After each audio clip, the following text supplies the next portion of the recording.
विक्रम बेताल की कहानी पापी कौन है बेताल 25वीं पहली कहानी। कड़ी मेहनत के बाद राजा विक्रमादित्य ने एक बार फिर बेताल को पकड़ लिया। वह उसे अपने कंधे पर लाद कर मशान की ओर ले चले। रास्ते में बेताल ने राजा को एक नई कहानी शुरू की और बेताल बोला, एक बार की बात है, काशी में एक राजा था जिसका नाम प्रताप मुकुट था। उसकी एक संतान थी जिसका नाम वज्र मुकुट थी। एक दिन वज्र मुकुट दीवान के बेटे के साथ शिकार करने जंगल गया। काफी घूमने के बाद उन दोनों को एक तालाब दिखा जिसमें कमल खिले थे और हंस उड़ रहे थे। दोनों दोस्तों ने वहां रुककर तालाब के पानी से हाथ मुंह धोया और पास ही बने महादेव के मंदिर में दर्शन करने चले गए। दोनों ने अपने घोड़े मंदिर के बाहर ही बांध दिए। फिर जब दोनों दोस्त दर्शन करके मंदिर से बाहर निकले तो उन्होंने देख कि तालाब में एक राजकुमारी अपनी सहेलियों के साथ स्नान करने आई है। राजकुमारी को देखकर राजकुमार काफी खुश हुआ। राजकुमार और राजकुमारी दोनों एक दूसरे को देखकर मोहित हो गए, जबकि दीवान का बेटा वहीं एक पेड़ के नीचे आराम करने लगा। राजकुमार को देखते ही राजकुमारी ने बालों में से एक कमल का फूल निकाला, कान से लगाया, दांतों से कुतरा, पैरों के नीचे दबाया और फिर अपने छाती से लगाकर अपनी सहेलियों के साथ चली गई। उसके जाने के बाद राजकुमार काफी दुखी हुआ और अपने मित्र के पास लौटकर सारी बात बताई। राजकुमार बोला, मैं राजकुमारी के बिना नहीं रह सकता हूँ, लेकिन मुझे इस राजकुमारी के बारे में कुछ भी नहीं पता है। वह कहाँ रहती, उसका नाम क्या है? दीवान के बेटे ने सारी बातें सुनी और राजकुमार को दिलासा देते हुए बोला, राजकुमार आप घबराए मत, राजकुमारी ने सब कुछ बताया है। आश्चर्यचकित होते हुए राजकुमार ने पूछा, वो कैसे?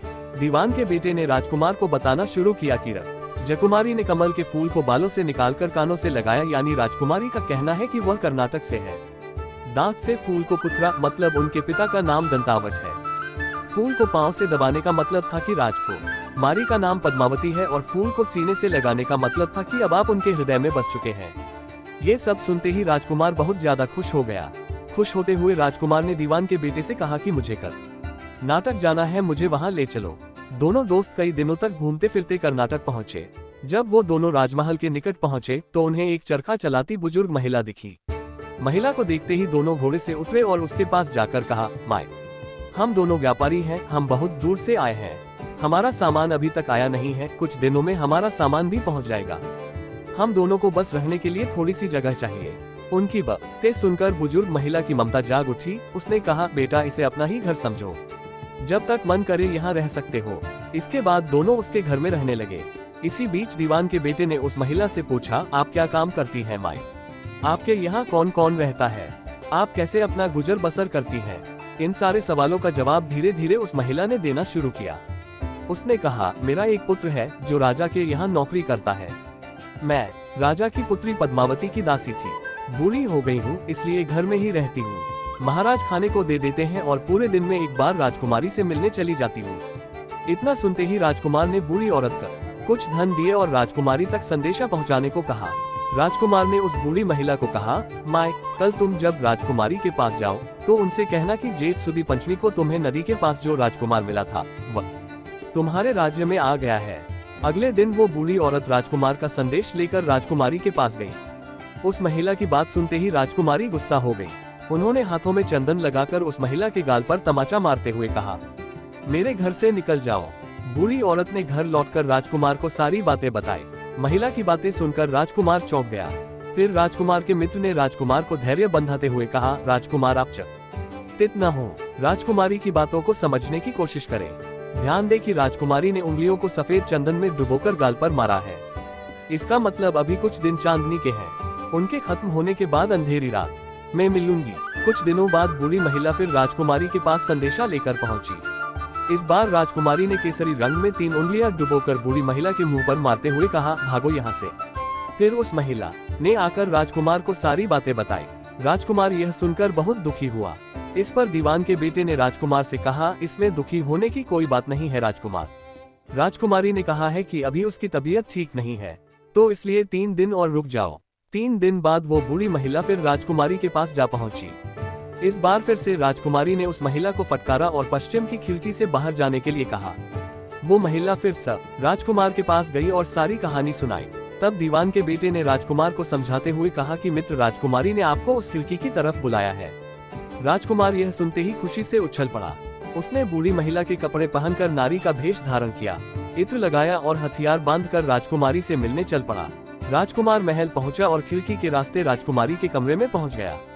राजकुमारी वहां पर तैयार थी और राजकुमार का इंतजार कर रही थी। राजकुमार जैसे ही कमरे में गया, उसकी आंखें खुली की खुली रह गईं। राजकुमारी के कमरे में कई महंगी चीजें रखी थी। रात भर राजकुमार और राजकुमारी साथ ही रहे। फिर जैसे ही दिन निकलने को आया, राजकुमारी ने उस राजकुमार को सबसे छिपा दिया। जब रात होने लगती तो राजकुमार बाहर आ जाता। इस तरह करते करते कई दिन बीत गए। फिर अचानक राजकुमार को अपने दोस्त की याद आई। राजकुमार को अपने दोस्त की चिंता हुई कि पता नहीं उसका दोस्त कहाँ होगा, कैसा होगा और उसका क्या हाल हुआ होगा। राजकुमार को दुखी देखकर राजकुमारी ने राजकुमार के दुख का कारण पूछा। उसके बाद राजकुमार ने राजकुमारी को अपने मित्र के बारे में बताया। राजकुमार ने कहा, वह मेरा बहुत अच्छा और चतुर दोस्त है, उसी के वजह से मैं तुमसे मिल पाया हूँ। ये सुनने के बाद राजकुमारी ने राजकुमार को कहा, मैं तुम्हारे दोस्त के लिए स्वादिष्ट भोजन बनवाती हूँ, तुम उसे भोजन कराकर और उसे समझाकर वापस आ जाना। फिर राजकुमार खाना लेकर अपने दोस्त के पास पहुंचा। दोनों मित्र लगभग कई महीनों से नहीं मिले थे। मिलने के बाद राजकुमार ने अपने मित्र को सारी बातें बताई। राजकुमार ने कहा, मैंने राजकुमारी को तुम्हारी चतुराई के बारे में बताया। राजकुमारी ने तुम्हारे लिए भोजन भिजवाया है। ये सब सुनकर दीवान का बेटा सोच में पड़ गया। उसने राजकुमार से कहा कि यह तुमने ठीक नहीं किया। राजकुमारी समझ गई है कि जब तक मैं तुम्हारे साथ हूँ तब तक वह आपको अपने बस में नहीं रख सकेगी, इसलिए उन्होंने इस खाने में जहर डालकर भेजा है। ये कहते ही दीवान के बेटे ने उस खाने से एक लड्डू लेकर सामने बैठे एक कुत्ते को दिया। लड्डू खाते ही कुत्ते की मृत्यु हो गई। ये देखते ही राजकुमार को बहुत बुरा लगा। उसने कहा कि ऐसी औरत से भगवान रक्षा करे, अब मैं उस राजकुमारी के पास नहीं जाऊंगा। दीवान के बेटे ने राजकुमार से कहा, नहीं, अब कुछ ऐसी तरकीब निकालनी चाहिए जिससे कि हम उसे साथ में अपने घर ले जा सके।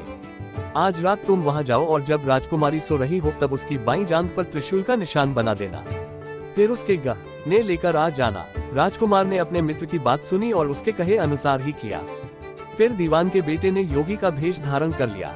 उसने राजकुमार से कहा कि तुम इन गहनों को बाजार में बेच दो, अगर कोई पकड़े तो कहना मेरे गुरु के पास चलो और उसे मेरे पास ले आना। राजकुमार वो गहने महल के पास एक सुनार के पास ले गया। सुनार ने गहनों को देखते ही पहचान लिया और राजकुमार को कोतवाल के पास ले गया। कोतवाल ने राजकुमार से सवाल पूछे तो राजकुमार ने कहा, ये गहने मुझे मेरे गुरुजी ने दिए हैं। ये सुनने के बाद कोतवाल ने गुरु यानी दीवान के बेटे को भी पकड़ लिया और राजा के दरबार में ले गया। राजा ने पूछा, योगी महाराज, आपको ये कीमती गहने कहाँ से मिले? योगी का भेष धारण किए हुए दीवान के बेटे ने कहा, महाराज, मैं शमशान में काली चौदस को डाकिनी मंत्र प्राप्त कर रहा था कि मेरे सामने डाकिनी आई। मैंने उसके जेवर उतार लिए और उसकी बाईं जांघ पर त्रिशूल का छाप बना दिया।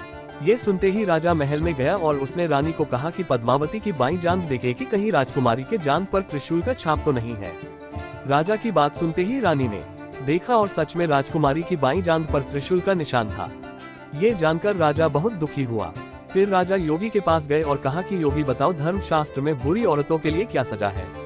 योगी ने उत्तर दिया, ब्राह्मण, राजा, गौ, औरत, पुरुष और अपने राज्य में रहने वाले किसी से भी कोई बुरा काम हो जाए तो उसे राज्य से बाहर निकाल देना जाना चाहिए। ये सुनते ही राजा ने पद्मावती को जंगल भेज दिया।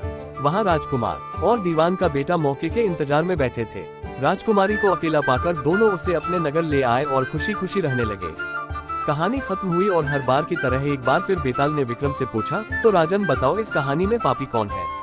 जल्दी बताओ राजन, वरना तुम्हारे सिर के टुकड़े टुकड़े कर दूंगा। विक्रम ने उत्तर देते हुए कहा, पापी राजा था, क्योंकि दीवान के पुत्र ने अपने मालिक का काम किया। कोतवाल ने राजा का कहना सुना और राजकुमार ने अपनी इच्छा पूरी की, लेकिन इस कहानी में राजा पापी था। उसने बिना सोचे विचारे राजकुमारी को राज्य से बाहर निकाला दिया। विक्रम के इतना कहते ही बेताल फिर उड़कर पेड़ पर जा लटका। कहानी से सीख, हमेशा बुद्धि का इस्तेमाल करके ही फैसला लेना चाहिए, वरना कोई भी भ्रमित करके कुछ भी करवा सकता है।